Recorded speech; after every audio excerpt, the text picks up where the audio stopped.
Un des arrêts sur le chemin de fer clandestin va peut-être vous surprendre. Il s'agit de Wheaton College, à quelques 50 kilomètres à l'ouest de Chicago, dans la petite ville de Wheaton. C'est en ce jour, le 14 décembre en 1853, que l'Institut chrétien illinois a vu ses débuts. Et 7 ans plus tard, c'est devenu Wheaton College. Wheaton College est connu comme une des plus importantes institutions chrétiennes en Amérique. La prestigieuse revue The Economist vient de dire ça en 2017. Et c'est en 1860 que le nouveau président appointé, du nom de Jonathan Blanchard, a amené le collège dans une direction anti-esclavage. Et Blanchard était un fervent supporter de la nouvelle société américaine anti-slavery.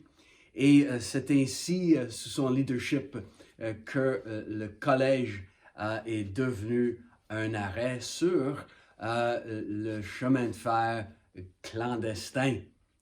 Et le nom Wheaton College vient aussi de cette même époque où Blanchard a demandé à un homme riche du coin, un propriétaire terrien du nom de Warren Wheaton, de faire un don d'une grande propriété où les bâtiments du collège seraient un jour bâtis. Il a dit à M. Wheaton, si vous donnez au collège ainsi, vous allez épargner votre famille, votre postérité de devoir ériger un monument à votre nom.